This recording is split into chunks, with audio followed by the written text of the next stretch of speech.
when Bush was governor here, um, he was kind of fun to watch, wasn't Well, yes. he? I don't know if people would define fun the way you're probably defining it. Right. But fun, though, in some sense. Right. Yeah. Yeah, it was interesting to watch him. It was a steep learning curve there originally, but as you know, he has one of my theories about Bush, and I have several, is that he has most of his life been very lucky in his mentors. In every field he's gone into, there's been sort of an older male mentor who has helped him along and gotten him by. And I think Lieutenant Governor Bob Bullock, who was obviously his mentor in Texas politics, I mean, you can't choose anybody smarter than Bullock, right? And you can't choose anybody who knows more, and you couldn't choose anybody who worked harder. But I'm not sure he's as lucky in Washington. I mean, it was very clear that Dick Cheney was the guy he was looking to, and Cheney has such a bleak worldview, such a sort of Hobbesian idea. One of the interesting things about Bush as president is that you can go through every single foreign policy speech, and what you find again and again is fear, danger, threat. You never get any vision of what kind of world he's working for, how we might get there, how we might make things better. And I think that comes directly from Cheney, who really has a very gloomy worldview. Every newspaper I've ever worked for had a mythical average reader. And it was always, some local stereotype associated with a low IQ.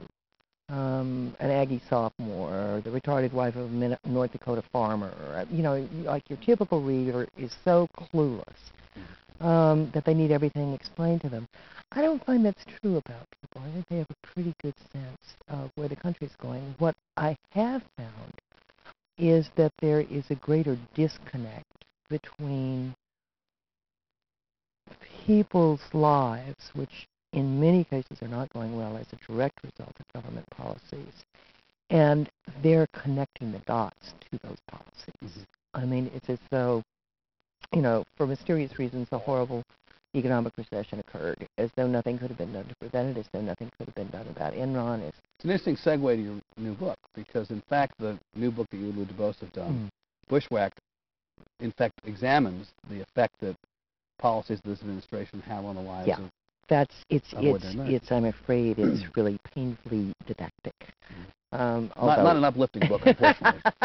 Well, I think it's pretty entertaining just because the people are so fabulous. But what we did is we started every chapter.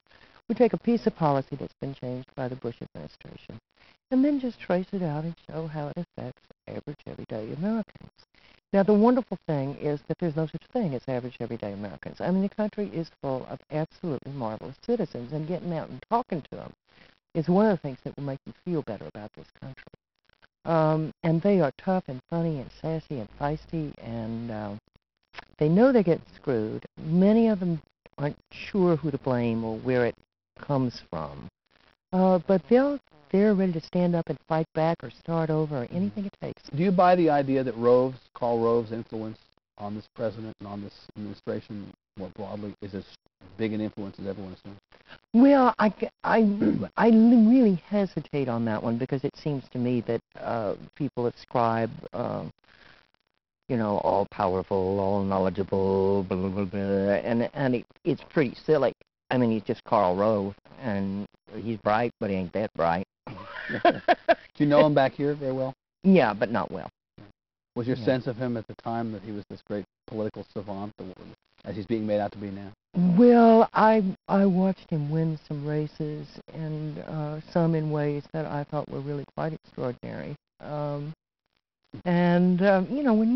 you are a political reporter, you tend to step back a little and just look at professional political campaign consultants with a certain detachment. To say, well, that's interesting. Yeah, their job is to be. Yeah, their job is to win campaigns, and he's good at it. Yeah. What do you think is at the heart of this? Do you buy the line that this is all being orchestrated out of Washington on both sides? I'm a devout believer in the Karl Rove, Tom DeLay theory. You are? Yeah. Well, it's not like a conspiracy theory. I mean, DeLay's people were down here. They were dictating the map lines. I mean, we didn't just make that up. Right. That's actually what's happened. Right. And I think it's a terrible idea. I mean, not only is it a waste of everybody's time and money, but they really, you shouldn't do that. You just shouldn't go back in and try to redo districting after it's been done by the rule, by the book, blah, blah, blah. Leave it alone. It's horrible enough once every 10 years.